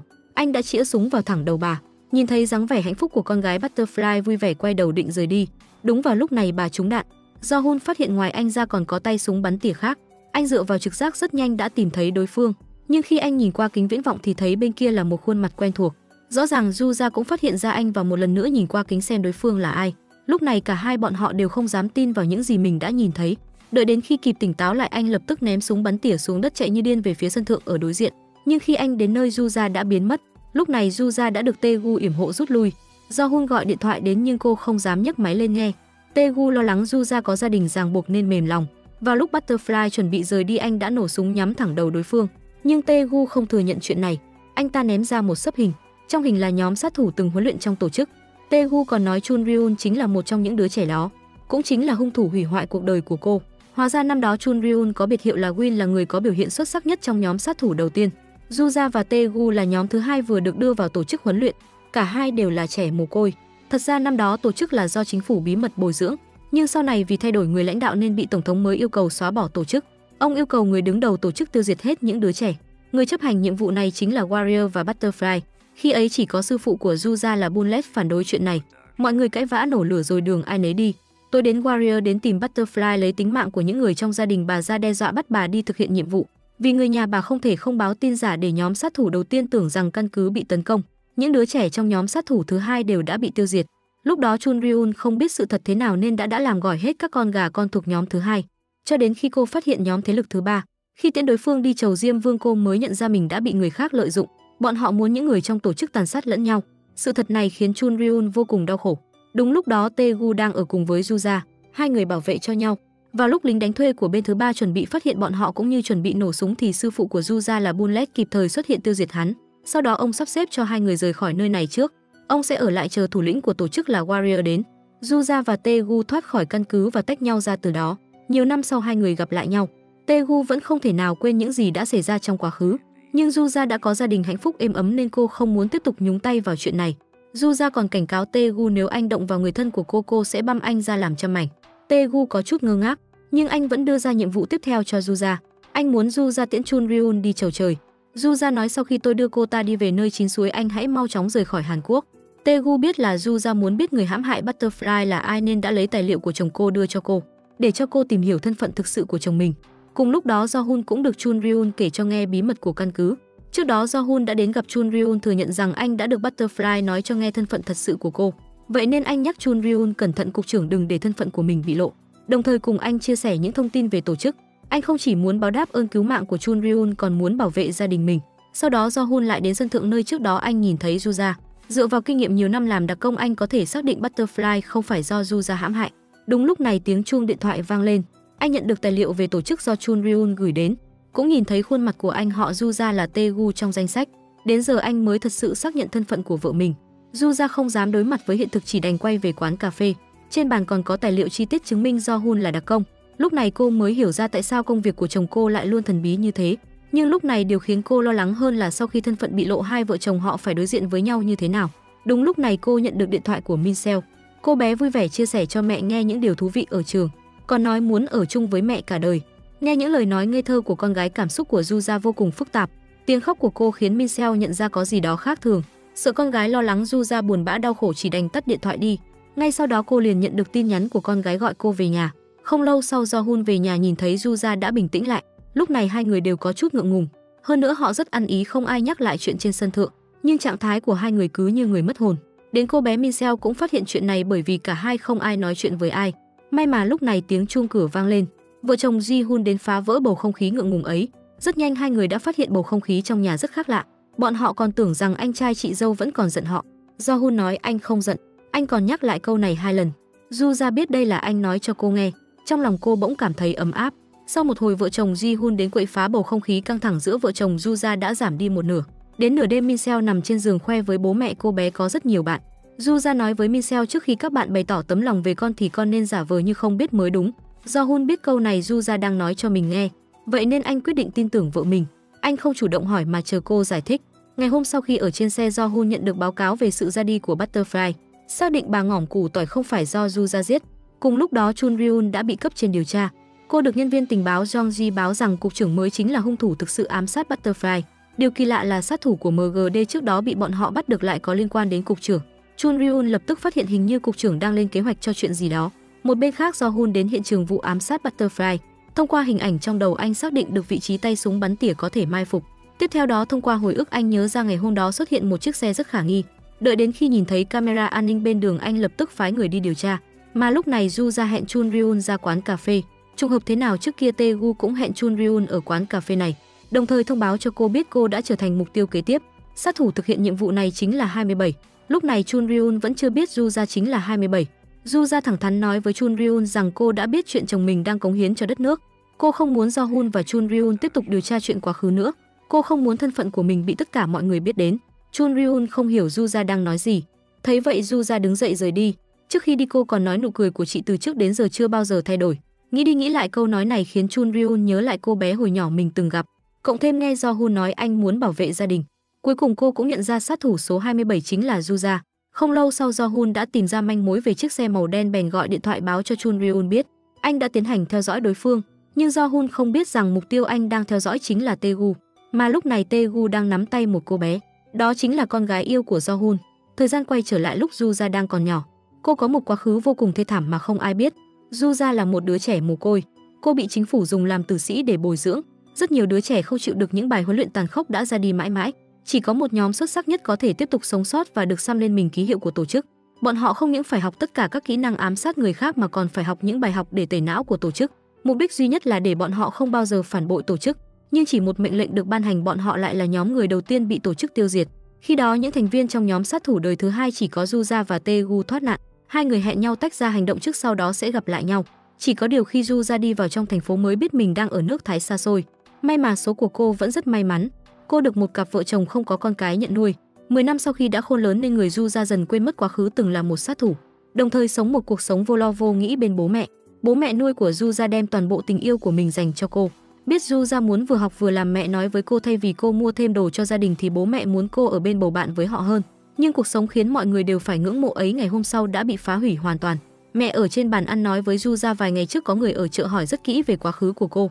Mặc dù lúc đó Juja đã nhận ra chuyện này không bình thường. Cô còn dặn bố mẹ dạo gần đây đừng ra ngoài, nhưng cô vẫn cho rằng đó là chuyện của hơn 10 năm trước rồi, không thể nào trùng hợp như thế được. Cứ như vậy cô như người mất hồn đến trường tham gia kỳ thi. Không ngờ rằng khi cô thi xong về nhà chỉ thấy thi thể của bố mẹ nuôi và một khuôn mặt vô cùng quen thuộc. Đó là người bạn từng ở cùng tổ chức sát thủ với cô tên Taegu. Lúc đó Juja không quyết định phản công mà nhẫn nhịn. Nhiều năm sau khi cô có gia đình của riêng mình, Taegu lại một lần nữa xuất hiện. Anh một lần nữa đe dọa đến người thân của cô. Lần này cô quyết định không nhịn nữa. Cùng lúc đó, Jo-hun cũng căn cứ vào tin tình báo của Jong-ji tìm đến phòng làm việc của Taegu ở Seoul. Anh vừa bước vào phòng chưa được bao lâu bỗng có vài tên sát thủ xông đến, nhưng đặc công hàng đầu cơ quan tình báo không phải chỉ để gọi cho vui. Rất nhanh Jo-hun đã khiến bọn chúng mất đi khả năng chiến đấu. Khi nhìn thấy hồ sơ của mình và Chun Ryun, anh vẫn không để ý lắm. Đến khi hình của gia đình anh xuất hiện ở đây, anh mới biết đối phương đã nhắm vào gia đình anh từ lâu rồi.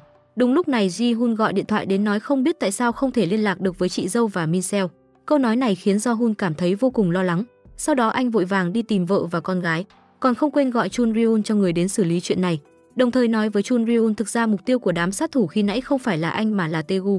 Nội bộ tổ chức sát thủ cũng đang xảy ra mâu thuẫn, mà thân phận của anh và Chun Ryun đã bị lộ. Khi Chun Ryun nhìn thấy những hồ sơ này, lập tức nhận ra trong cơ quan tình báo quốc gia có nội gián. Sau đó cô lập tức lấy khẩu cung của những tên sát thủ đang bị trói. Khi đứng giữa ranh giới giữa sự sống và cái chết, hung thủ đã nói ra sự thật nhưng hắn vẫn bị mất mạng. Chun Ryun cũng là một người phụ nữ thủ đoạn tàn độc, máu lạnh vô tình. Sau khi đi ra khỏi phòng, Chun Ryun đột nhiên nhận được điện thoại của người mà cô không ngờ đến là Juja đến để báo thù. Lúc này Chun Ryun đã bị súng bắn tỉa của Juja nhắm thẳng vào đầu. Nhưng khi đang nhắm vào mục tiêu, Juja bỗng nhìn thấy hình của cô và con gái Min-seo. Chun Ryun nói với Juja rằng Min-seo đã bị mất tích. Ngoài ra lúc này cô bé đang ở trên xe của người bác sát thủ. Taegu thấy Juja gọi điện thoại đến cũng không thèm nghe máy. Khi nhớ lại những gì đã trải qua, Juja mới nhận ra Taegu đã nhắm vào con gái cô từ lâu lắm rồi. Đợi đến khi Juja tới trường tìm con thì thấy Jo-hun cũng đang đến đây tìm con. Sau khi lên xe, hai người không mở lòng nói chuyện với nhau nên bầu không khí vô cùng xấu hổ. Nhưng rất nhanh Juja đã nhận được tin nhắn của Taegu yêu cầu cô hoàn thành nhiệm vụ ám sát Chun Ryun. Juja vô cùng mâu thuẫn, không biết phải làm như thế nào. Đúng vào lúc này, cô nàng Jong-ji gọi điện thoại đến nói bọn họ đã điều tra được đường đi của Taegu. Nghe thấy vậy, Juja thở phào một hơi nhẹ nhõm. Cô không ngờ rằng lúc này Taegu đang bị bé Min-seo tấn công bằng bom sinh học. Cô bé còn không quên xin lỗi bác Taegu vì hành động vừa rồi của mình. Đợi tới khi chắc chắn Min-seo không bị gì cả, Taegu báo cáo với cấp trên rằng anh nhất định sẽ hoàn thành đúng hạn nhiệm vụ mà đối phương giao phó. Cùng lúc đó, người bí ẩn đứng sau chuyện này nhận được hình của Juja và Chun Ryun. Sau đó hắn ta gọi điện thoại cho một cán bộ cấp cao nói rằng hắn sẽ trừ khử tất cả những người biết chuyện năm đó của tổ chức sát thủ. Juja vẫn chưa biết mình đã trở thành mục tiêu. Tiếp theo, cô và chồng là Jo-hun đã đuổi đến cây xăng khi nãy Taegu dừng lại cho Min-seo đi vệ sinh. Khi xuống xe hỏi nhân viên cây xăng, xác nhận được con gái của họ thực sự đang ở trên xe của Taegu. Ngay sau đó bọn họ lại nhận được tin tình báo của Jong-ji rằng xe của Taegu đã dừng ở một nơi rất lâu. Hóa ra lúc này Min-seo lại đòi ăn tteokbokki. Khi cô bé ăn đến miếng cuối cùng mới nhớ ra bác còn ngồi ở bên cạnh. Min-seo ngoan ngoãn đút miếng tteokbokki cuối cùng vào miệng anh. Nhưng với sự tự tôn của một sát thủ, Taegu nhất định không cho cô bé đút. Anh bất cẩn làm rơi miếng tteokbokki cuối cùng ra bàn. Cô bé ham ăn, Min-seo thấy vậy vô cùng đau lòng. Đợi đến khi Jo-hun và Juja đến đây mới biết con gái của họ vẫn an toàn. Cô bé còn được nhân viên trong quán rất yêu quý. Như vậy vẫn chưa đủ để khiến hai người buông lỏng cảnh giác. Lúc này Min-seo và bác đã đến một căn biệt thự. Taegu đang cùng với cô bé chơi trò con nít đánh nhau. Thấy dáng vẻ ngây thơ của Min-seo, trong đầu anh bỗng hiện lên đoạn hồi ức đã mất từ lâu. Cô bé trong hồi ức của Taegu rất có thể là con gái của anh. Nhớ đến chuyện đó, Taegu buồn bã muốn đi ra ngoài cho khuây khỏa. Vào lúc anh đang ngồi sưởi lửa thì nhận được tin nhắn của Juja. Cô nói nếu như con gái của cô có mệnh hệ gì, cô sẽ cộng cả sự ra đi của bố mẹ nuôi mà đến tìm anh tính sổ. Nhớ lại lời Juja từng nói với mình, anh mới nhận ra năm đó khi anh làm việc ở Thái Lan rất có thể Juja đang ở gần đó. Taegu đang suy nghĩ thì bị Min-seo cắt ngang. Min-seo chỉ nói cô bé muốn ăn gà rán. Taegu không nhiều lời, lập tức đứng dậy đi mua. Chỉ vì Min-seo nói cô bé đói. Taegu dặn cô bé ở yên đó đừng đi lung tung, mình sẽ quay trở lại ngay. Mà lúc này Juja đã đến biệt thự trước đó. Sau khi tìm khắp nhà vẫn không thấy con gái đâu. Đúng lúc này cô thấy bé Min-seo đang đứng bên đống lửa. Nhìn thấy con gái mình vẫn an toàn, cô vội vàng gọi điện thoại cho Jo-hun báo cho anh biết rằng cô đã tìm thấy con gái và bảo anh đừng lo lắng quá. Khi Taegu mua đồ ăn quay về chỉ thấy bóng lưng của Juja và Min-seo. Mà lúc này Jo-hun đã đến. Anh đấm một cái thật mạnh vào mặt Taegu. May mà Min-seo an toàn không bị làm sao nên Jo-hun mới không đưa anh đi chầu trời. Jo-hun còn cảnh cáo Taegu nếu còn tiếp tục đến gần người thân của anh chắc chắn anh sẽ không nương tay nữa. Trước khi Jo-hun rời đi, Taegu gọi anh lại hỏi cả nhà anh đã biết sát thủ số 27 chính là Juja chưa. Câu nói này đã chọc giận Jo-hun. Anh lập tức rút súng chĩa vào đối phương và nói anh ta chỉ là một con rối. Tổ chức sát thủ đã phái người đến hãm hại anh ta rồi. Taegu không tin cho đến khi anh nhìn thấy phòng làm việc vô cùng bừa bộn của mình. Lúc này Taegu mới tin những lời Jo-hun vừa nói. Cùng lúc đó Jo-hun và Juja đã đưa bé Min-seo về nhà Ji-hun. Họ nhờ em trai và em dâu chăm sóc cháu vài ngày. Sau đó cả hai người im lặng quay về nhà mình. Jo-hun vừa mở cửa nhà ra liền phát hiện có điều bất thường. Nhà của bọn họ đã bị người khác đột nhập. Vậy nên Jo-hun cố ý tạo ra tiếng động mạnh. Rất nhanh đối phương đã bị dụ ra. Trong tình huống có chuẩn bị và có sự giúp đỡ của người vợ sát thủ võ công cao cường, hai tên sát thủ được phái đến không thể làm gì được họ. Do-hun và Ju-ra nhìn nhau một cái, họ hoàn toàn không coi những tên sát thủ này ra gì. Hai vợ chồng phối hợp với nhau rất ăn ý, cả hai biểu diễn một trận đánh vô cùng đẹp mắt. Sau khi hạ gục được hai tên sát thủ, Do-hun liền kiểm tra xem vợ mình có bị thương ở đâu không. Lúc này tiếng chuông cửa vang lên, là bố của Do-hun đi du lịch ở đảo Jeju về. Thấy vậy hai người sợ đến xó nái. Do-hun vội vàng xử lý hai tên sát thủ đang bị ngất, còn Ju-ra chạy ra cửa cố gắng kéo dài thời gian. Cô vội vàng đóng cửa phòng khách để chào đón bố chồng. Bố Do-hun đứng ngoài cửa đợi một lúc lâu vẫn chưa thấy mở cửa. Lúc này ông mới nhớ ra rằng mình biết mật khẩu cửa nhà. Ông và Ju-ra vào trong phòng khách thì thấy căn nhà vô cùng lộn xộn. Mà lúc này Do-hun ở trong nhà đang dùng băng keo ngăn cản đám sát thủ phát ra tiếng động, đồng thời gọi điện thoại cho cặp đôi nhà Jong-ji nhanh chóng đến xử lý chuyện này. Đợi đến khi hai vợ chồng dỗ cho bố đi ngủ, Do-hun và đồng nghiệp mới cẩn thận từng ly từng tí khênh hai tên sát thủ ra ngoài. Jong-ji đứng ngoài cửa thang máy tiếp ứng, nào ngờ nhìn thấy Ju-ra đột nhiên xuất hiện khiến cô giật nảy mình. Điều này khiến cô nhận ra rằng thân phận thật sự của Do-hun đã bị lộ. Jong-ji vội vàng an ủi Ju-ra, cảm giác bị lừa dối thật sự rất khó chịu đúng không? Tôi cũng từng bị như thế. Người mình yêu thương lừa dối mình suốt 10 năm trời, có phải anh ta rất đáng đánh hay không? Nào ngờ những lời này khiến vợ chồng Ju-ra vừa xấu hổ lại vừa buồn cười. Đợi Do-hun rời đi, Ju-ra cũng đoán được hai tên sát thủ đó đến để ám sát cô. Trước đó khi đánh nhau cô đã phát hiện chúng là người của tổ chức. Vậy nên đến sáng hôm sau khi thức dậy, Do-hun không thấy Ju-ra đâu hết. Sau đó anh liền nhận được tin nhắn của Ju-ra. Cô bảo anh cố gắng chăm sóc gia đình thật tốt. Lúc này Ju-ra đã đến tìm Tae-gu. Cô ép Tae-gu nói ra tung tích của người đứng đầu tổ chức sát thủ Warrior. Nhưng Tae-gu nói với cô đằng sau tổ chức sát thủ còn có một thế lực nữa. Anh bảo cô bỏ ý định đó đi. Nhưng gia đình của Ju-ra liên tục bị đe dọa. Làm sao cô có thể khoanh tay đứng nhìn được? Cô nổ súng bắn vào những món đồ xung quanh Tae-gu và nói, nếu như anh vẫn không nói ra kẻ đứng sau thì viên đạn cuối cùng sẽ dành cho anh. Đúng lúc này có tin nhắn đến. Nội dung tin nhắn là cấp trên yêu cầu ám sát Chun Ryun. Trên đường đến nơi mai phục để ám sát, Tae-gu lại tiếp tục nhớ về chuyện cũ. Thực ra năm đó ở Thái Lan anh đã định giấu tổ chức báo tin cho Ju-ra để cô chạy thoát thân, nhưng không biết vì sao hai người không thể gặp được nhau. Đợi đến khi Tae-gu biết địa chỉ nhà của Ju-ra và đến nhà cô thì bố mẹ cô đã bị sát thủ của tổ chức ám sát. Không còn cách nào khác, Tae-gu chỉ đành phân phó cấp dưới đưa xác đi. Ju-ra về nhà trùng hợp nhìn thấy cảnh tượng đó, vậy nên cô vẫn luôn cho rằng bố mẹ nuôi của mình bị Tae-gu hãm hại. Nhưng cô không biết rằng nếu Tae-gu không giấu giúp cô thì cô cũng không có được 10 năm sống êm đềm hạnh phúc như bây giờ. Tiếp đến Tae-gu nhìn thấy Do-hun gọi điện thoại cho Ju-ra. Anh bèn cản lại không cho Ju-ra tiến hành nhiệm vụ ám sát. Anh bảo cô đừng nhúng tay vào nhiệm vụ của mình. Tae-gu còn nói với cô rằng bố mẹ nuôi của cô đã được anh an táng ở ngôi chùa có rất nhiều người đến phúng viếng. Hai người đang chờ cô đến thắp hương cho họ. Nói xong anh liền lấy mất vũ khí trong tay Ju-ra. Nhớ lại những chuyện trước đây cô mới phát hiện hình như mình đã hiểu lầm Tae-gu rồi. Đúng vào lúc này trực giác của sát thủ khiến cô ngẩng đầu nhìn về phía xa. Ju-ra lập tức phát hiện điều bất thường. Cùng lúc đó cuối cùng Chun Ryun cũng gặp được một trong những kẻ đứng sau tổ chức sát thủ. Không ngờ đối phương là Junmo, cục trưởng cục tình báo quốc gia. Cũng chính là hắn đã ra lệnh cho Tae-gu đến đây ám sát. Thực ra hắn ta đã sớm biết được thân phận thật sự của Chun Ryun. Trước kia không trừ khử cô là vì cô vẫn còn giá trị lợi dụng. Không ngờ Chun Ryun càng ngày càng điều tra sâu hơn. Cô đã đe dọa nghiêm trọng đến lợi ích của bọn chúng. Một bên khác, Ju-ra đã đến nơi mai phục của lính bắn tỉa. Sau khi xử lý lính bắn tỉa của đối phương, cô liền thay thế vị trí của hắn. Nhưng khi cô đang cầm súng nhắm vào mục tiêu thì thấy đối phương hất tay. Sau khi nghe tiếng súng vang lên, cộng thêm nghe đầu bên kia bộ đàm thông báo, cô mới biết Tae-gu mai phục ở nơi bắn tỉa khác đã bị bắn trúng. Khi hắn ta tiếp tục hất tay ra hiệu xử lý nốt Chun Ryun, Ju-ra đã tìm thấy vị trí của tay súng bắn tỉa còn lại của đối phương và nổ súng. Tiếng súng vang lên. Tên cầm đầu thấy Chun Ryun vẫn bình an vô sự, hắn lập tức rút súng ra bắn cô. May mà Ju-ra ở bên cạnh nổ súng yểm hộ giúp Chun Ryun thoát khỏi phát súng chí mạng, nhưng tên cầm đầu vẫn tiếp tục bắn. Nếu như không có Ju-ra chắc chắn Chun Ryun đã thăng thiên rồi. Sau đó Ju-ra liền lái xe đưa Chun Ryun đang bị thương đi. Đợi sau khi xử lý vết thương trên cánh tay Chun Ryun xong, cô nhân lúc Chun Ryun ngủ say cầm điện thoại của Chun Ryun lên gửi tin nhắn đi. Một bên khác, người lãnh đạo tổ chức sát thủ Warrior chính thức về nước và được những bộ phận có liên quan nghênh đón. Đợi Do-hun đến nơi thì đối phương đã rời đi từ lâu rồi. Hóa ra trước đó anh đã thó được điện thoại tên sát thủ của tổ chức, từ đó biết được một đoạn mật khẩu.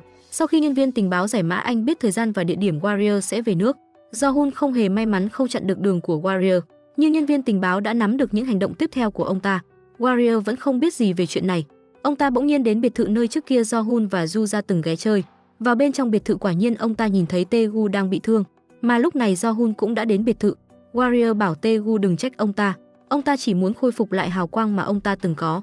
Tae-gu cũng được Warrior nói cho biết tất cả những gì anh muốn biết. Năm đó người hạ lệnh trừ khử bọn họ chính là Warrior. Warrior nói Tae-gu đi trước, những đứa trẻ khác sẽ đi theo sau. Chun Ryun đang ở nhà dưỡng thương vẫn chưa biết nguy hiểm đang đến gần. Nhà cô đã bị sát thủ của tổ chức đột nhập, mà Tae-gu cũng bước vào những giây phút cuối cùng của cuộc đời mình. Warrior đã cầm vũ khí chĩa thẳng vào người anh. Nhưng vào lúc ông ta bóp cò, Do-hun kịp thời xuất hiện bắn rơi súng của ông ta. Vào lúc Do-hun chuẩn bị đưa Tae-gu đi, Tae-gu nói với anh lúc này Ju-ra đang gặp nguy hiểm. Cô là mục tiêu cuối cùng mà tổ chức muốn trừ khử. Do-hun vội vã chạy đến chỗ Ju-ra đồng thời gọi điện thoại cho vợ mình. Ju-ra nhìn thấy chồng gọi điện đến nhưng cô không nhấc máy nghe. Thay vào đó cô lên đạn súng rồi tiếp tục đi xuống tầng hầm. Cứ như vậy Ju-ra một mình tấn công hang ổ của kẻ thù.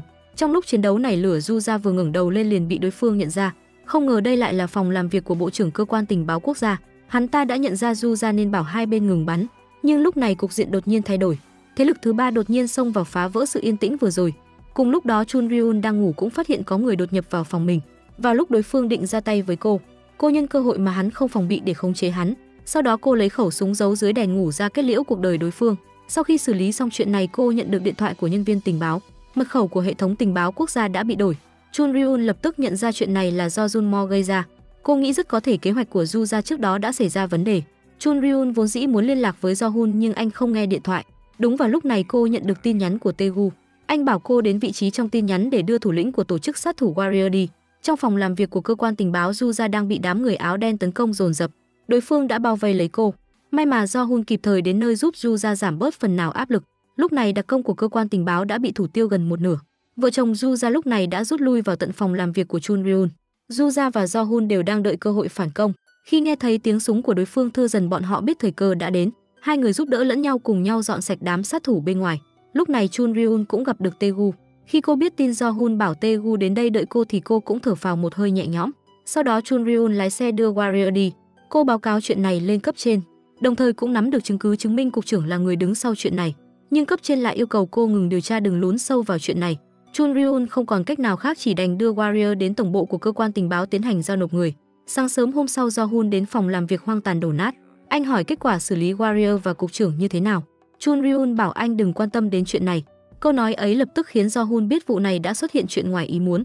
Vậy nên anh quyết định dùng cách của mình để giải quyết cục trưởng và Warrior. Anh tuyệt đối không cho phép ai làm hại đến gia đình mình. Bên này Ju-ra cũng tiến hành hòa giải với người đồng đội cũ Tae-gu. Hóa ra Tae-gu trước khi rời khỏi Hàn Quốc vẫn muốn gặp Min-seo lần nữa. Đúng lúc Ju-ra nhìn thấy cảnh hai người thân thiết với nhau, dường như biết mẹ và bác hiểu lầm nhau nên Min-seo tạo cơ hội cho hai người nói chuyện riêng. Tae-gu nói với Ju-ra rằng đừng lo lắng về anh sắp về Thái Lan rồi, không làm phiền cô nữa đâu. Ju-ra hỏi anh có rời khỏi tổ chức sát thủ không. Tae-gu không trả lời mà nói Chun Ryun sẽ xử lý Warrior, người cầm đầu tổ chức sát thủ. Min-seo nhìn hai người không giống đang giảng hòa cho lắm, vậy nên cô bé yêu cầu hai người nắm tay nhau giảng hòa. Min-seo còn bắt Tae-gu xin lỗi mẹ cô bé. Trong hoàn cảnh đó, Tae-gu đã nói ra lời xin lỗi. Ju-ra suy nghĩ hồi lâu rồi nói với Tae-gu không sao đâu. Kể từ khi cô biết sự ra đi của bố mẹ nuôi mình không liên quan đến Tae-gu, thực ra khi đó cô đã tha thứ cho anh rồi. Cùng lúc đó Chun Ryun vẫn gửi tin nhắn cho cấp trên. Cô muốn biết cấp trên sẽ xử lý Warrior như thế nào. Nào ngờ hành động này đã đẩy nhanh thời gian hành hình của Warrior. Không ngờ thủ lĩnh của tổ chức sát thủ đến cuối cùng lại ngỏm củ tỏi dưới tay một tên lính quèn của cơ quan tình báo. Lúc này Do-hun đã lấy được thông tin các hoạt động của Junmo từ chỗ nhân viên thu thập tình báo. Vậy nên anh cầm súng bắn tỉa mai phục trước cửa khách sạn chỉ chờ mục tiêu đến. Lúc này Chun Ryun cũng nhận được tin Warrior đã đi chầu Diêm Vương. Đặc công cấp dưới nói với cô đây chắc chắn là do nội bộ cục tình báo gây ra. Nhớ lại sự kiện tàn sát nội bộ trong tổ chức sát thủ trước đây, người gây ra chuyện đó đã ra đi mãi mãi. Lúc này Chun Ryun thật sự không biết nên cười hay nên khóc. Mà Junmo vốn dĩ nên đi đến khách sạn, nhưng do hắn ở trước mặt Chun Ryun để lộ thân phận nên bị cấp trên bỏ rơi. Cấp trên bắt hắn qua Thái Lan lánh nạn, đồng thời nhận nhiệm vụ ở bên đó. Do-hun đứng ngoài cửa chờ mãi không thấy Junmo đến liền gọi điện thoại cho nhân viên thu thập tình báo. Sau khi điều tra mới biết tất cả lịch trình hôm nay của hắn đều bị hủy bỏ. Lúc này một tờ lệnh điều động xuất hiện trên bàn làm việc của Chun Ryun. Cấp trên đã cho cô đảm nhiệm chức cục trưởng. Đúng lúc này Do-hun gọi điện thoại đến hỏi tung tích của cục trưởng Junmo. Biết tin Junmo đã bị cấp trên giáng chức mà Warrior cũng đã ra đi. Chun Ryun nói với Do-hun có người cấp cao hơn tham dự vào chuyện này. Lúc này cô đã không thể làm gì được nữa rồi. Nhưng Do-hun không nuốt nổi cục tức này. Cục trưởng hãm hại đồng nghiệp của anh còn đe dọa đến người nhà anh không thể nào dễ dàng bỏ qua. Chun Ryun biết chính phủ đã lường trước được chuyện này. Tất cả đã được sắp xếp một con đường đặc biệt để thoát thân. Sau khi nhận được tin này, Do-hun lập tức lái xe đến đó. Mà lúc này Ju-ra đang dắt theo con gái đến bệnh viện. Hôm nay là ngày em dâu sinh. Vốn dĩ Ji-hun nói nghe hay lắm. Anh bảo sẽ ở bên Mi-jim đến khi em bé chào đời. Nào ngờ vừa nói xong Ji-hun đã chạy mất tăm. Chuyện này khiến Mi-jim vô cùng tức giận. Ju-ra biết đây là biểu hiện của bệnh trầm cảm trước khi sinh. Vậy nên cô vội vàng chạy khắp bệnh viện tìm kiếm tung tích của em chồng. May mà rất nhanh cô đã tìm thấy Ji-hun. Biết vợ sắp sinh, Ji-hun liền sợ hãi bỏ chạy. Khi bị Ju-ra xối một gáo nước lạnh vào đầu, anh mới bình tĩnh lại. Cuối cùng cả gia đình cùng nhau đẩy Mi-jim vào phòng mổ. Ji-hun đứng đợi ở ngoài phòng mổ định đi ra ngoài. Du ra tưởng anh lại chuẩn bị chạy mất nên vội vàng cản lại.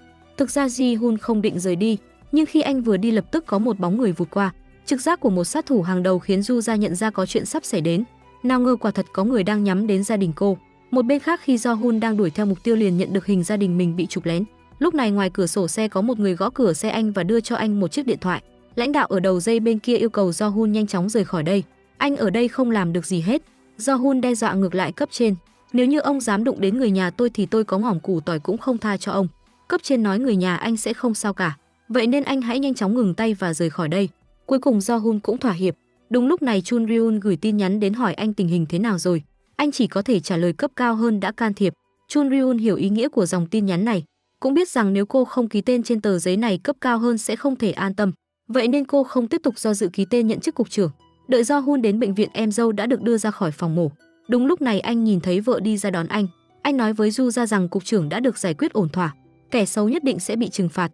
Du Gia cũng không nghĩ nhiều, bây giờ chỉ cần cả nhà bình an vui vẻ ở bên nhau là cô đã cảm thấy hạnh phúc lắm rồi.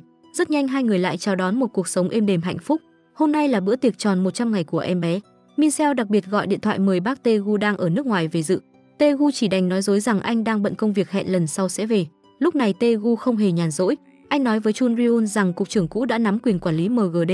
Danh sách những thành viên còn lại đã được gửi đến điện thoại của cô. Bọn họ cần phải nhanh chóng hành động xử lý Junmo. Thực ra Chun Ryun vẫn chưa từ bỏ việc điều tra tung tích của Junmo. Vậy nên lần này cô đến gặp Jo-hun mời anh làm việc cùng với cô. Để bỏ sự ràng buộc trên người mình, cô đã từ chức ở cơ quan tình báo. Cô nói với Jo-hun cục trưởng ở Thái đã bắt đầu hành động. Chúng ta nên cùng nhau đi bắt hắn. Jo-hun không trực tiếp đồng ý cô. Đến tối bố của Jo-hun rút từ trong người ra một món quà đưa cho Ju-ja. Ông nghe con trai nói bố mẹ Ju-ja đã được gửi vào chùa nên đã đặt máy bay và cả phòng khách sạn ở Thái Lan. Ông bảo hai người đến đó tế bái. Ju-ja vô cùng cảm động. Sau đó cả nhà cùng nhau tổ chức tiệc tròn 100 ngày cho em bé. Hình chụp chung của cả gia đình ngập tràn sự hạnh phúc. Tae-gu đang ở Thái Lan đến chùa thắp nhang cho cô con gái đã đi xa của mình. Quả thật con gái của anh chỉ trạc tuổi Min Seo. Khi anh rời khỏi đây trùng hợp lướt qua hai vợ chồng Ju-ja đến tế bái. Mộ của bố mẹ Ju-ja cũng ở ngay cạnh đó. Hai người cầu nguyện cho bố mẹ đang ở trên trời. Mà lúc này Tae-gu không hề biết nguy hiểm đang đến gần. Nữ sát thủ đâm một phát vào bụng của anh. Sau đó Tae-gu ngã lăn ra đất không biết sống chết ra sao. Jo-hun không hề biết gì về chuyện này. Anh và Ju-ja đang vui vẻ hưởng thụ khoảnh khắc của riêng hai người. Hai người đến nơi lần đầu họ gặp nhau ở Thái. Nơi này ngập tràn những kỷ niệm thời thanh xuân ngọt ngào lãng mạn của họ. Jo-hun đề nghị ở lại Thái Lan vài ngày để tiến hành kế hoạch sinh đứa thứ hai mà họ bỏ lỡ từ lâu. Nhìn người vợ xinh đẹp của mình, anh chuẩn bị trao cho cô nụ hôn ngọt ngào. Đúng vào lúc này tiếng chuông điện thoại vang lên. Min Seo ở đầu bên kia điện thoại nói mợ đã bỏ nhà ra đi. Được rồi, bộ phim đến đây là kết thúc. Các bạn bỏ ra 3 giây đăng ký kênh để ủng hộ chúng mình nha. Cảm ơn các bạn đã đón xem kênh của chúng mình. Hẹn gặp lại mọi người trong bộ phim tiếp theo. Ok, phần review phim của ngày hôm nay đến đây là hết rồi. Xin chào tạm biệt và hẹn gặp lại các bạn ở những tập tiếp theo.